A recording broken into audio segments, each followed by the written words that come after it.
Assalamualaikum warahmatullahi wabarakatuh.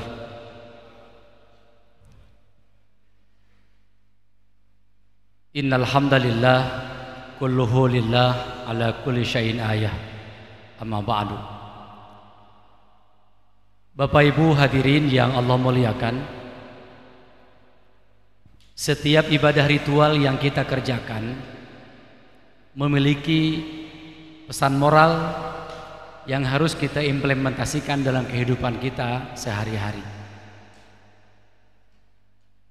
Salat yang kita kerjakan memiliki sinyal kuat terhadap pesan moral sosialnya. Zakat yang kita tunaikan memiliki pesan sosial yang sangat kuat yang kita mesti amalkan dalam kehidupan keseharian kita. Haji yang kita kerjakan juga memiliki pesan moral yang wajib kita implementasikan dalam kehidupan keseharian kita. Itulah kemudian dalam filantropi Islam ada istilah dayanun, ada istilah sababun. Ada ibadah yang kalau kita kerjakan atau kita tinggalkan, ada orang yang dirugikan.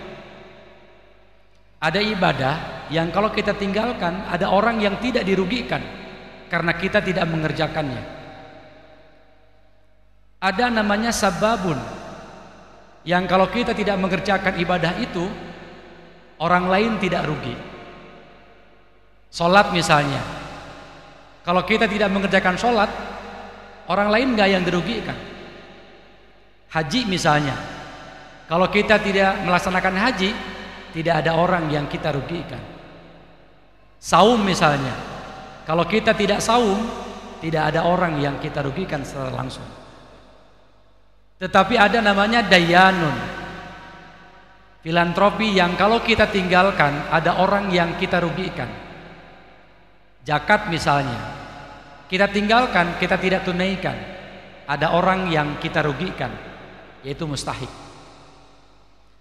Jadi tidak semata-mata ibadah itu kita lakukan kemudian tidak memiliki korelasi kepada lingkungan yang kita miliki, kepada sahabat yang kita miliki, kepada teman yang kita miliki, kepada kerabat yang kita miliki, kepada orang yang bersentuhan dengan kita. Kalau kita bicara perlakuan syariat, kalau kita membaca dan menelaah, sepertinya orang tua kita dulu itu orang yang pengamal syariat paling nomor wahid. Coba kita lihat contohnya. Orang tua kita dulu kalau bikin rumah itu ada halamannya, ada serambinya. Kalaupun kita tidak kenal siapa yang mampir ke rumah kita, orang tua kita tidak pernah punya perasaan sujon kepada tamu yang mampir ke rumah kita.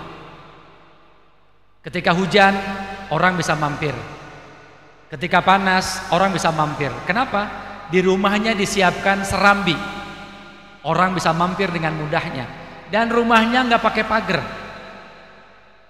Betapa hebatnya orang tua kita membuka diri, membuka hati, agar tidak ada perasaan suudzon kepada orang lain.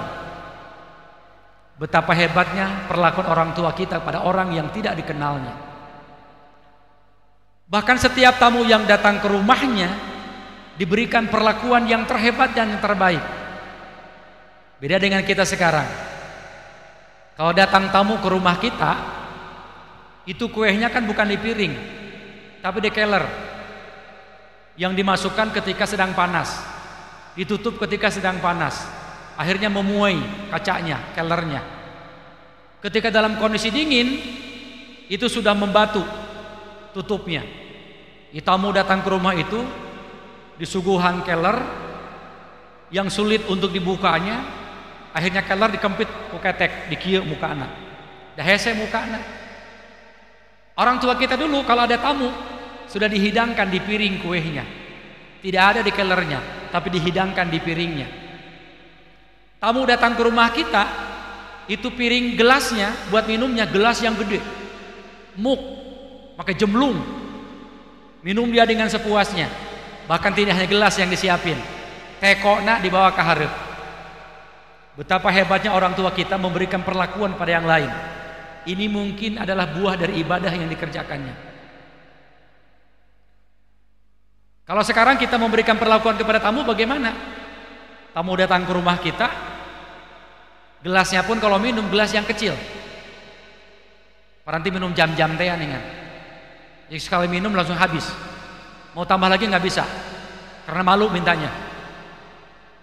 Orang tua kita dulu kalau sembelih ayam, 1 ekor ayamnya, itu kalau mau sembelih cari ustaz, cari ajengan, cari kiai. Kenapa? Pengen sah cara menyembelihnya. Pengen bagus cara menyembelih ayamnya. Dia cari kiai, dia cari ustaz, dia cari ajengan. Hayam dikelek di bawah. Bahkan yang ngodolnya, yang bersihinnya itu kiai. Betapa orang tua kita pengen yang dia makan adalah makan yang halal, baik caranya maupun cara penyembelihannya atau cara mencarinya. Kenapa? Islam mengajarkan kullul lahmin nabatan min syuhtin fannaru aula bih. Setiap daging yang tumbuh daripada barang yang haram, maka neraka lebih utama baginya. Orang tua kita dulu kalau sembelih ayam cari kiai, disembelih sama kiai, diodol sama kiai, dibersihin sama kiai. Itu ayam ketika pulang dibagi 2, setengah dipasihkan ke kiai, setengah dibawa balik. Ada kebaikan, ada keberkahan, ada kemaslahatan dari makanan yang dikonsumsinya. Eta ayam seminggu tuh habis. Dulu seminggu nggak habis ayam itu. Pakai ayam goreng, pakai kecap, pakai cengek, pakai bawang. Pas makan cocolan kecapna. Dagingnya masih utuh. Isuk haneutkeun deui hayamna, kecapan deui, cengekan deui, bawangan deui, cocolan kecapna. Saminggu tuh habis ayamna. Kenapa? Karena memakannya dengan cinta, memakannya dengan kebaikan, sembelih dengan cara kebaikan. Dibangun jiwa sosialnya oleh orang tua kita. Kita dicontohin sama orang tua kita. Bahkan rumahnya halamannya luas, orang bisa bermain kapanpun dan sampai kapanpun. Gak pernah dimuncul tarif ketika beres main di halaman rumahnya. Sekarang kita menjadi orang yang sangat pelit. Padahal ibadah kita gak kehitung. Tapi kenapa sosial kita sangat pelit hari ini? Rumah kita itu nggak boleh kelihatan sama orang. Apalagi kalau rumahnya tipe 21, itu nggak boleh kelihatan sama orang rumahnya. Tipe 21, tanah 2 hektar, rumahnya 1. Tipe 21. Bahkan kalaupun mau berkunjung, itu pakai CCTV. Gerbangnya 1 kilo kemudian ada satpam yang nungguin.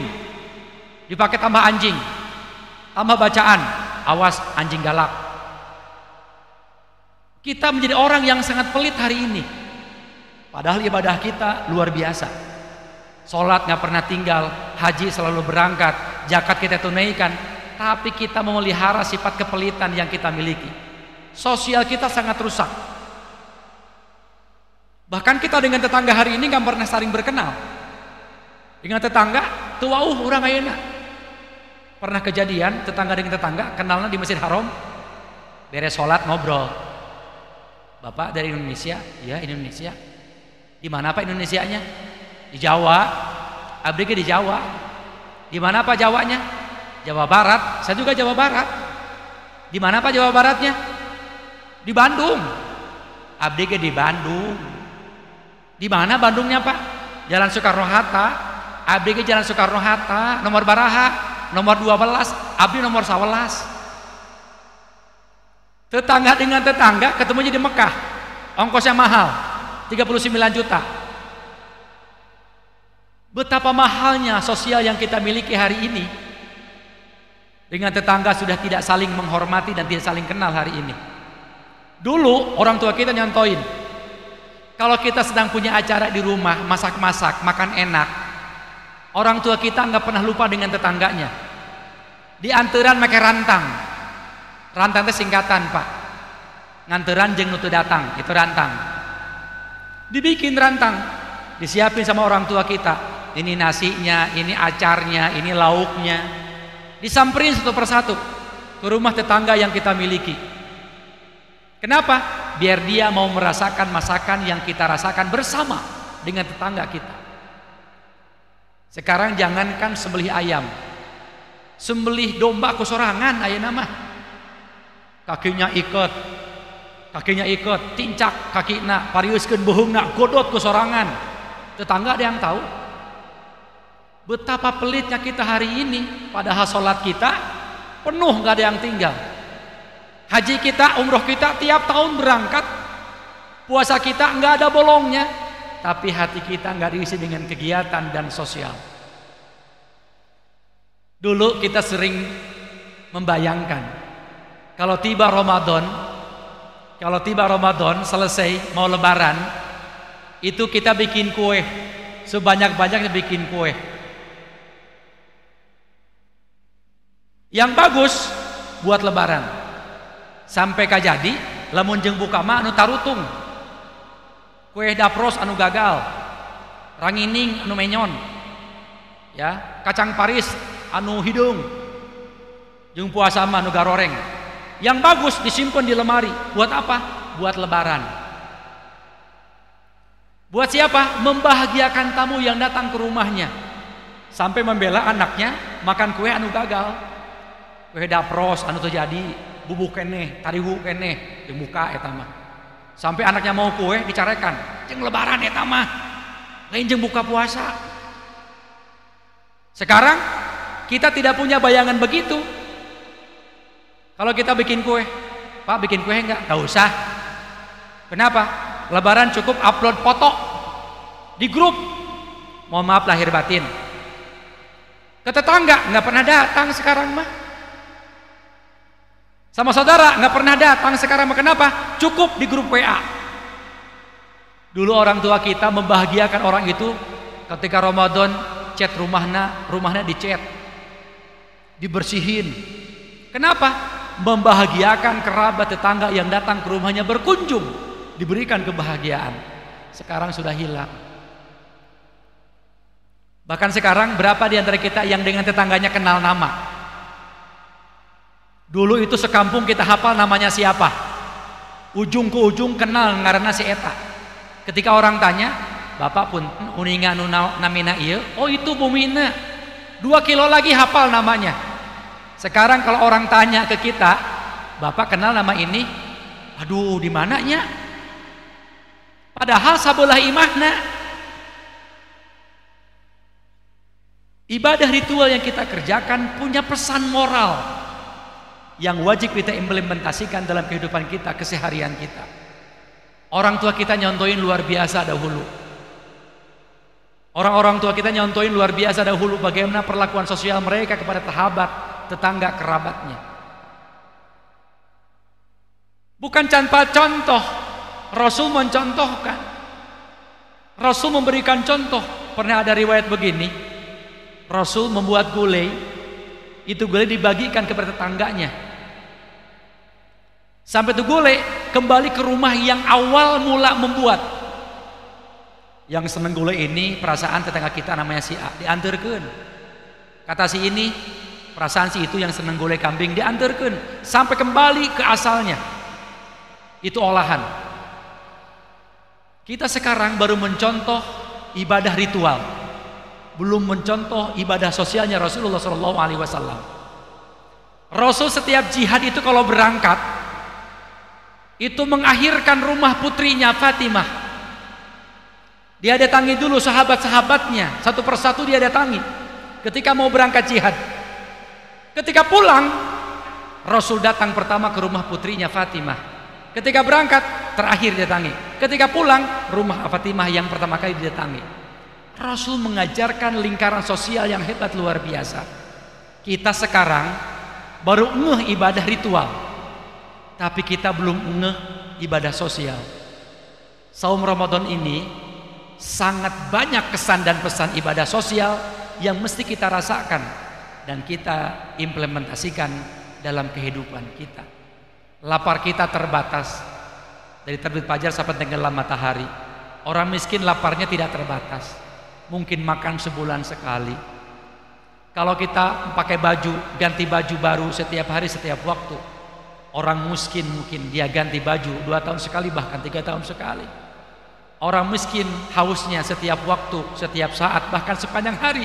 Kita hausnya hanya temporal, dari tenggelam, dari terbit matahari sampai tenggelam matahari, dibatasi. Setiap ibadah ritual yang kita kerjakan memiliki pesan moral yang mesti kita implementasikan dalam kehidupan keseharian kita.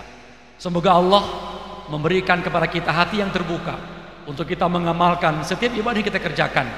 Ada ibadah sosial yang bisa kita amalkan. Rabbana atina fid dunya hasanah wa fil akhirati hasanah wa qina adzabannar. Walhamdulillahirabbil alamin. Wassalamualaikum warahmatullahi wabarakatuh.